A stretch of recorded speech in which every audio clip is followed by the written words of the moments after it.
Hey everyone, thanks for joining. Pretty exciting video. Got it.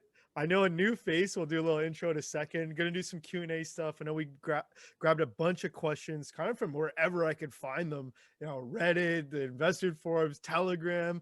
I know some of you guys are familiar with Jace. Some other people might know him as, when I said Lab 8, elevate as Jace says. Wanted to do a little intro. Jace, you want to kind of give people just a quick intro what you do at QYOU, especially, and we'll go from there. Wait a minute. Sure. Before he goes, wait a minute. Before he, I'm gonna do the opening introduction of Jace. Perfect. Hit me. Jace has been with the company since day one, which Ooh. I think now means like 6 years or something. 7. Jace is a jack of all trades, not in a bad way, but in an amazing way in terms of both creative and technological skills. And Jace is a tireless worker, and Jace is a futurist in every sense of the word. So that's my introduction. And ladies and gentlemen, Jace Torrey Sparks. Oh, man. I mean, like, how do you follow that up? Wow. Yeah. Hello. My name is Jace. I go by Elevate. That's my handle in the Telegram group. It's a long story, but I just love creating like new words. So I was like, LAV8. Everybody will know what that means. Everybody calls me Lav8. And Kurt actually warned me about this, by the way. He said, people are going to call you that. And they know they won't. They'll get it. He was correct. But to answer your question, who am I? So, my name is Jace. I've been with the company since January 20th, 2014, roughly like 11:17 a.m. Like that's specific enough for you. So the reason why the company hired me, just to give you a little backstory, is I worked on this little short film. I used to work in, Hollywood doing television. I worked on the show Criminal Minds, but I was working on a short film, and we had to return camera equipment the next day, and I ended up sleeping in the truck because I didn't feel like it was going to be safe enough. So I slept in the truck to make sure the camera equipment would be safe, and the person that ended up hiring me for the company remembered that. It's like, we need someone that's that dedicated to the company, that's going to sleep in the truck to, protect the camera equipment. And so they brought me on. So what I do for the company, right, which I didn't end up sleeping in any trucks, is I'm the Swiss Army knife for the company. So the company identifies problems, and then I go figure it out. An example of this would be like, Jace, we want to launch a television network in India, so we're going to need you to figure out how to connect those signals from camera to television sets. Good luck. So I mean, that's what I do. Well, hey, I think that was a great intro. That's great. A highly professional setup, unlike myself. Yeah, I mean, hey, you could tell a little tech focus is great, and hey, awesome. Well, here, I know Jace, you've been battling some questions. I know this is probably going to be a great video. It made sense to add you in here. I see, how active you are in the Telegram, and I know a lot of other people are chatting about you too. So I figured it was perfect kind of throw you on here, let people know who you are, and you can even maybe answer some of these questions. I've got no order to these. I'm just going to fire them off, and whichever one of you guys wants to hammer them, even if you both want to hammer them, we'll just go from there if that works for you guys. Let's go. Cool. All righty. Well, first one I have here. Congrats on the great success in the past few weeks. I believe that late last year, you mentioned your goal to achieve cash break even by mid 2021. How are things looking? Are we on track? Yeah, I think that would have been me. Yeah, I would say we're still on track for that. There are a few things we're working on right now on the India side that require a bit of investment. Not huge amounts, but require a bit of investment before we sort of gain the revenue from that investment. We're looking at those right now. I do think I was actually saying end of Q2. I can see we could drift a little bit into Q3, but I fully expect to get to cash flow break even this year in our total business of Indian influencer marketing. And it's a really important aspect of what we're trying to do here. So yeah, the answer to that is still yes. Cool. Great answer. That's what people want to hear, so that's good. And I'm sure we'll give people some updates as they come. I know we had some recent, kind of revenue ad generation news, and expecting, hopefully, knock on wood, more of that to come. So cool. Yeah, I know it's a crazy concept, but we'd actually like to be profitable. Oh, fantastic. No, good. Well, here, on to the next question. Someone asked here, looking on the Bark India website, it appears that only the top 10 channels in any given category are shown. Would there be a place I can find the queue under? Yeah, part of the challenge for us, and this is a really long, involved answer, and so I'm going to try to encapsulate it, is the way Bark works, there's only certain categories that channels can go into. You can be a music channel, well, we're not a music channel. You can be a lifestyle channel, well, we're not really the way they describe a life channel. You can be a kids channel, or we're not really a kids channel. You can be a news channel, or we're obviously on a news channel. So the problem is what we consider ourselves to be. So they have a huge category there, which is called GEC, General Entertainment Channel. Well, GEC, a General Entertainment Channel, is where the major India networks are. So here in the United States, it would be ABC, NBC, CBS, Fox, et cetera, et cetera. If you think of us as being like a Comedy Central, we could have, that's not what we are, but I mean, if you just tried to keep, try to get, or an MTV gets away with calling themselves a music channel, even though they're barely a music channel anymore. So they've sort of grandfathered themselves in as that. So we go into the category of Hindi general entertainment. The reality is we're in a place that doesn't exist by definition, which is a youth Hindi general entertainment channel. And it's because we're going after a young audience.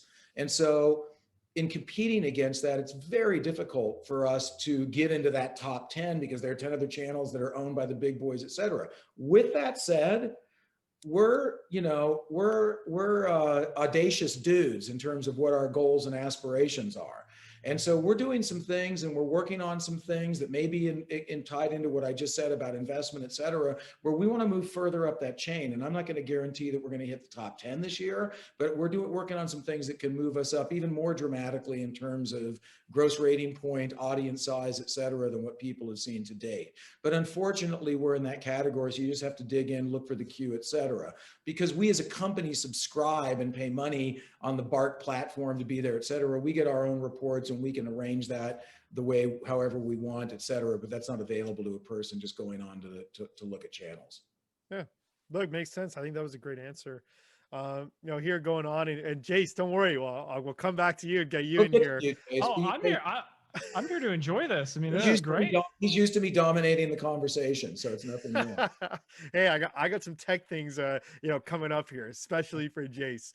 So, but here, Kurt, I imagine, or either of you, this could be a great question. Is QYOU on the Moj app, MOJ? I personally never even heard of it, so I'd love if you guys have any insight, if you guys have heard of it.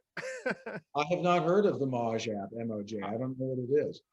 Yeah, I haven't either, but I'm gonna go down the rabbit hole as soon as we get off this call. That sounds fun. Yeah. There you go. How's it spelled? Sorry, we don't know that one. I saw MOJ. So, MOJ? All right, let me write that down. I don't know it. That that doesn't mean that it's not important, but I don't know it. Yeah, well, there you go for the answer, and even maybe, but we'll get back to your question, maybe on the next video here. So here, going on to, someone said, the queue is so interesting as a channel, considering I've never watched it. Does Q shows air at a specific time? Is there a schedule? How does it work? And I'd love to kind of just throw it at whoever. Okay, well, I'll let Jace throw in some stuff on this, but I mean, the bottom line is what we do is we curate best of short form video or social video content in India. So it could be from YouTubers, Instagrammers, Chingariers, which is their TikTok thing that we're on, et cetera, et cetera. It's basically digital content that's being created typically in a short form. We find those people, we license it from them, we put it together. What that means is on the linear television channel, which is only one aspect of what we're doing. It's a big focus right now, but on the linear television channel, we program it just like a regular linear television channel. So if you're watching, TSN in Canada and that at 8 o'clock Sports Center comes on, there's a grid that you go onto and you can look and you can say the queue, and at 8 o'clock on Thursday night, show XYZ is going to be on. We have cooking shows, we have comedy shows, we have animation shows, we have music shows, we have lifestyle shows, we have all sorts of general entertainment stuff that comes out of the world of the web. So that's how the channel works and operates. With that said, we also have everything available on demand, on VOD, video on demand. So whether it's through a television provider, an OTT or over the top, or broadband delivered provider, or a mobile provider, in some cases we're only available on demand. So you just go into the queue area and you can pick all the shows and watch whatever you want. And if it's a linear feed, then it's a feed that's programmed by us. Jace can say more on that. Yeah, I mean, so running off of what Kurt's saying, and if you knew me like a little bit better, you'd understand like my fascination with metadata. Like that's like I can talk about metadata forever. Like every one of my friends is tired of hearing about it, as well as Kurt's probably just bored out of his mind hearing about it. But I love metadata. I think you love it now. But I would argue that's one of the most valuable pieces of our business, right? Is understanding what our data is, how we're collecting it, and how we implement it and reflect it on the channel, right? And we have so many accessible points through our partners as well as through, systems like Bark to identify what content is doing well, relevant to as specific as being what hashtags are getting the most hits, right? And how this data is coming back to us, we're then putting it into our wheel of content and programming and just cycling it out. And as we have more airtime on these channels and VOD platforms that Kurt is talking about, that data is only going to get stronger and it's only going to be better reflected to our consumers. Yeah, and part of the reason that our ratings have gone up the way they have is because we've been using the metadata and data to drive our programming decisions and say, okay, these shows are working, they should go there, et cetera. It's there's definitely an art form involved in that process, but it's also a lot of science. Curious, just kind of as my own interest, my own question for you guys on this topic. Have you guys put in a show where you're like, in your heads, hey, this is going to be great, but then of course the data says that another show you guys have had is doing better, and you're like, well, can't argue with the data. Does that come up? I'm curious. Kurt, you want to take that? Or you want me to take that? Yeah. Yeah, absolutely. No, totally. I mean, we have shows that don't do well, or that go to an older audience than we would have anticipated, or go to a younger audience than we would have anticipated. So yeah, absolutely. It happens. It changes then what day part you put it into, what advertisers you go to try to go against that show, all of that. Mm-hmm. I mean, we have a whole team of people in India that work with Jace, and that's what they do all day long. Oh, so yeah, just to like double down on that point too, it's like, that's something you're going to hear us talk about a lot, is the value of the company, right? It's understanding this metadata and these metrics, and the company only, just becomes more solidified in our stance and why what we are building, what we believe is going to work. It's just taking all this data, analyzing it nonstop, and then just, I don't know. I'm such a nerd that I get really passionate about it, and sometimes my words fail me. Hey. But what I'm trying to say, I think, is hitting on the point is like, we just want to keep on collecting this stuff and make the best channel possible. And it just continues to do that based on these programming decisions that we're making based on the data. Yeah. No, you guys crush it. Extremely cool. And I maybe even see a potential video we have to do coming up about how you guys decide what goes where, and we can, do another one of these kind of 3 ways and chat about what goes into programming, data, that kind of stuff. But yeah, the other thing that's interesting about that is, we program a television channel. It's 24 hours a day, 7 days a week, 365 days a year. It never ends. And that takes a lot of effort. I mean, Jason has set up with the team there. I mean, running a linear television channel, it's not trivial.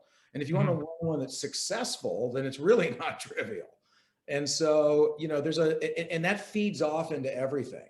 And part of what's so cool is because we built this in, between 2015 and 2020, our television channel infrastructure and how we do it is informed with the latest techniques, technologies, and ways of doing things. And Jason and his team have built ways of doing things that if you've been in the business for 30 years, 40 years, you're looking at going, oh, wow, that's interesting. That's not how we do it. Well, we look at the way an old channel would do it and go, why are they doing that? That's stupid. It's so inefficient and unwieldy. So we're very nimble in that sense. Yeah, just like riffing off Kurt for a second, I take immense pride on this thing, right? Like this thing. And if you were to go on a tour with us, I guess it'd be 6 years ago, 7 years ago when we first started, we would take you into the tennis channel, right? And we would take you into our NOC, our Network Operations Center.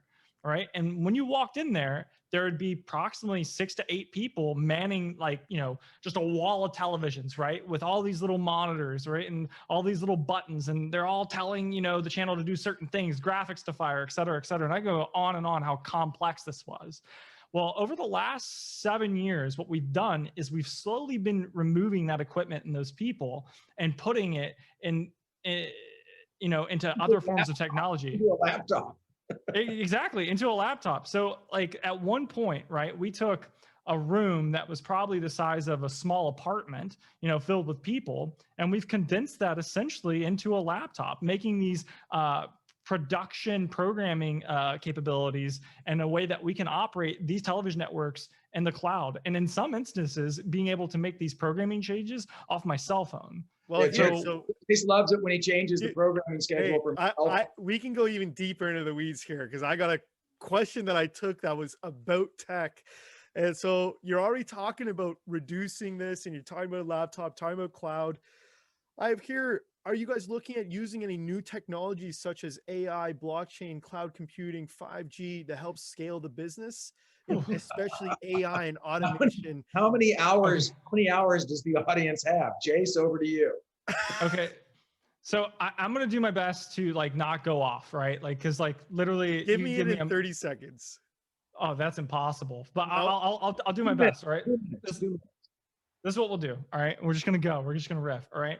So I'm a futurist, right? And I'm not a futurist because I'm a nerd. I'm a futurist because I see the immense value, not only for businesses, but for humanity, right? And creating these non-frictionless experiences requires a dependency on technology to allow us to grow, to allow humanity to grow, right? And this is going to be kind of a BS answer, but I need to be very refined on this. Humanity is on the precipice of entering into the fourth industrial revolution, and that's a non-trivial thing.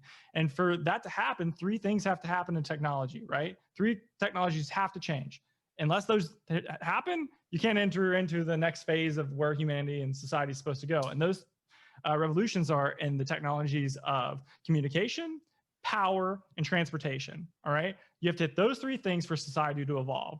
Now, to answer your question, whether 5G, blockchain, AI, blah, blah, blah, all of those things are some form of communication technologies, right? And how to find cohesion between those things. How can we implement them on our business? Well, there's a lot of things that I want to do, and I'm not saying that we're pursuing this yet. I mean, it all depends on the market as well as, what we want to do. Is the market ready to receive it? Is that we're exploring these things, internally, right? We're postulating them, to our partners and seeing where they feel, and how they feel about that, right? And to bring that full circle, it's just a lot of this requires an immense amount of data that we have been collecting, and data that we want to execute and that we want to pump into these systems to be able to return a benefit to us, our consumers, our shareholders, as well as humanity. I'm a hippie, so I like to put that little point in there, is receiving that back. So long-winded answer to say, we find immense value in everything you've just talked about. We're very familiar with them. It's just going to take a combination of whether the market's ready for it, right? Because we want to execute it. We do want to execute it. We know how to execute it. It's just, we have to find that balance. I'll give a slightly different answer, which is that, traditional television is a one-way sit back, let it get delivered to you medium. Mobile, by definition, is a two-way medium. You interact with it, you're pressing buttons, et cetera, and the computer sort of sits in the middle. We fully believe that the secret of our brand going forward is going to be able to have a two-way relationship with our viewer and audience. 100%. Whether that's through transactions, whether that's through gamification of some sort, whether that's through communication of some sort, we're absolutely totally all about going in that direction. And you're going to see some things in 2021 come out of us that are going to start to move in that direction. And we'll take, for me, what for Jace will be baby steps, because he'll want to go to what we're going to be doing in 2025 and 2021. And I'll be going, slow down, Tiger, slow down. We're going to get there, just easy. And so, but we're fully, I mean, it sounds maybe silly, and I don't like to talk this way very often, but the $1 billion version of the Q is where we have multiple channels and platforms. It could be about vertical subjects. Just imagine Q India makeup and fashion, Q India cooking, Q India sports, Q India gaming and esports, okay? Then you've got those in different languages, and all of those have interactive components between what's happening on the television side, on the digital and OTT side, and the mobile side. That's where 100%. we're really going. That's what Jason and I talk about all the time. That's where we're headed. We're just not there yet. We're in the first big inning. visionaries. We're in the first inning of this game. That's what everybody has to realize. We're in the first inning of the game right now. Okay. We've been warming up for the last 3 years. Now the game started and we're in the first inning. That's why we're so friggin' excited about what the future holds. Jace has his hand up. Yeah. Okay, I'm Jay. raising it. All Okay, right. Jay. So I just want to chime in. Obviously, I'm so incredibly passionate about this. I could talk about this for hours, right? And I want to reiterate what Kurt's saying is like, we're building the infrastructure, right? Because you have to have a base, you have to have a foundation before you can do any of this stuff. Most people try to go to the moon without building the rocket ship, right? You just can't do that, right? So I want to talk about like something that Kurt hit on really quick, right? Which is, you know, being able to have a conversation with your audience on the cell phone.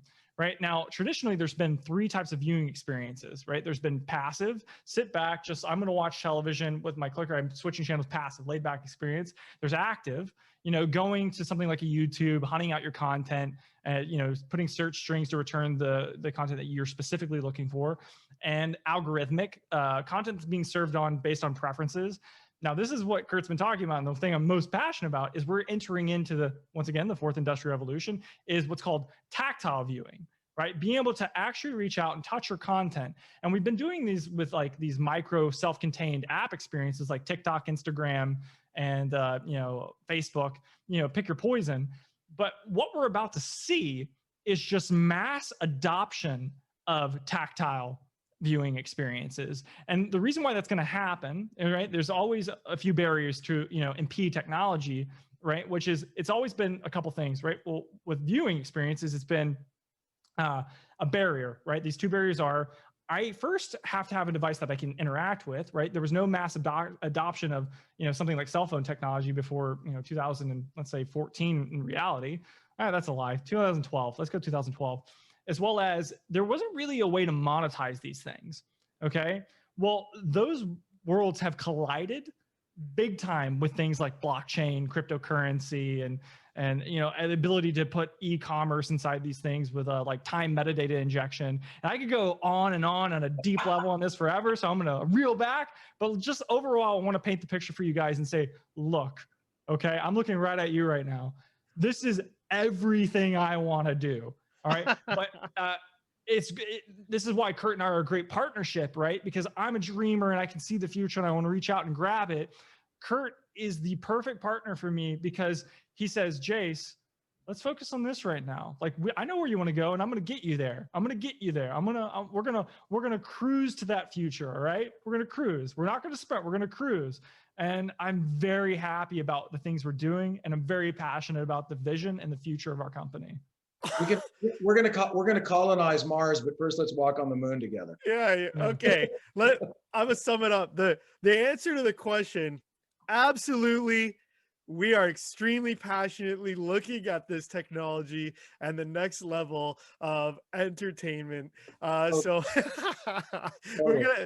I guess we have to do a video. If that can't be clipped into one itself, we'll have to do one coming up.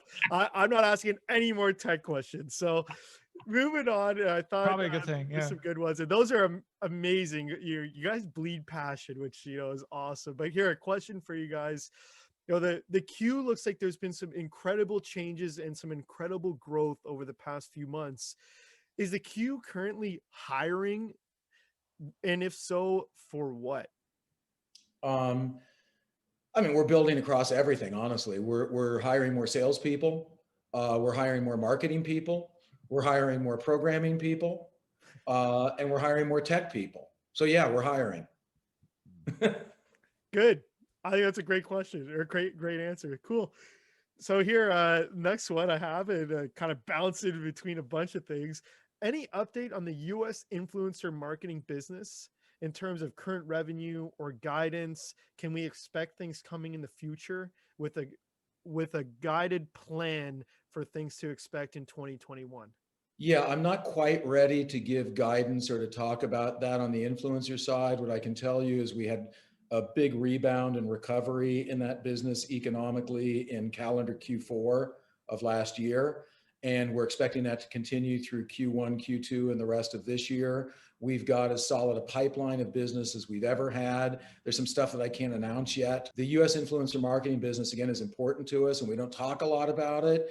I think you'll hear us talk a lot more about it as we move forward and build some things to announce and talk about this year. And you were talking about some of the new channels and your guys' vision, how to get what does the billion-dollar Q look like? And I thought this was an interesting question. Does QU plan to have a sports channel in the future? And they mentioned here that Sports Center, TSN became famous for their top tens and the top hundreds of the week, top this, top that. Is that something that the Q plans to do? Yeah, we're totally into countdown, the countdown concept and countdown shows. I'm actually a big believer in that. It's part of what our show Kia Instabolta is going to have as a part of that. So the pilot has really succeeded for us more so than we thought. So we're ordering up more of that show, which will launch. We'll probably be saying exactly what the launch date are for new shows soon, but there'll be a countdown element of that. I think there's a whole countdown aspect of what we just talked about of interactivity and connection with the viewership on that level. I think I talked about it a minute ago. The Yeah. concept of creating vertical oriented versions of Q across sports, fashion, gaming, cooking, anything you can imagine. Yeah, we're absolutely looking at that. Is that a 2021 thing? No. Yeah. No, and I think that's great. And this leads into kind of the next question. Someone also, asked, with the huge success you guys are seeing in India, what's the horizon to ever expand from India? And they had like part 4 and 5 parts of these questions too, just to give you it all at once so that we can break it down. You know, can Kurt also give guidance on, is the Q still laser focused only on India? And not considering other countries at this time. And it kind of all circles back to the initial Yeah. question I asked you. Yeah, this one we're not going to screw up this time. We screwed it up when we started the company, and we went way too wide, way too many countries. I mean, we had stuff that we had literal, local language programs we were producing in Malay and Malaysia, in Indonesia, in Philippines, Filipino, all et cetera. We're not going to go that route. India is a massive, massive, massive, massive opportunity for us. So any expansion in terms of different languages will be what I said earlier, into different language groups in India that have huge populations. Ultimately might be 5 years from now, with great success in India, yeah, we would probably branch back out into some of the key growth territories that are happening across Southeast Asia. Andy Kaplan, our chairman of Q India, has a big operation in Southeast Asia. So certainly that would be something we would look at. But 2021, 2022 is all about one thing. Let's build a brand and financial and brand success in India. It's more than big enough to create an extremely valuable business. Here, I had a little competitive question. I thought this was interesting. I decided to throw it in here. Someone says, it looks like to me the Q India is uniquely positioned in almost all of its success, they say, quote, exclusively coming from social influencers. Is the Q worried about another channel starting to do this and taking away from the Q's success? Yeah, I mean, I always have been worried about that since we started in India. India, like China on a certain level, is a knockoff type environment. China even much worse, I would argue, than India.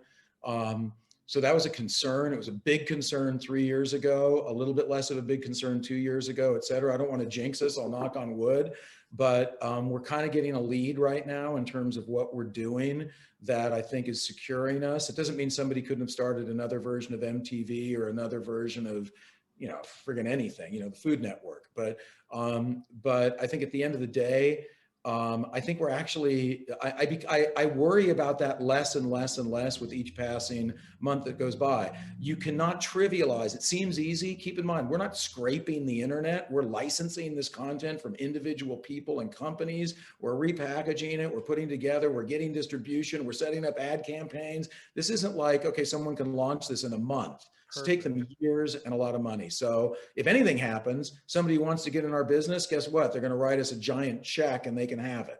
Jace, Yeah. before you, I'm gonna say the part two, and I'm gonna start with you. So Okay. the part two, someone else commented on this and said, "Interesting question. I would also be curious, how similar is this to the early days of YouTube, where if you were the first people, some of the biggest YouTube channels were started years and years ago and have built a massive following because they were the first? Is that something we can expect as a competitive advantage for the Q?" And you're asking that to me? I'm asking it to both of you, but I'm kicking it off with you. I mean, well, so I mean, yes. I mean, so I mean, if you look at YouTube as a business, right?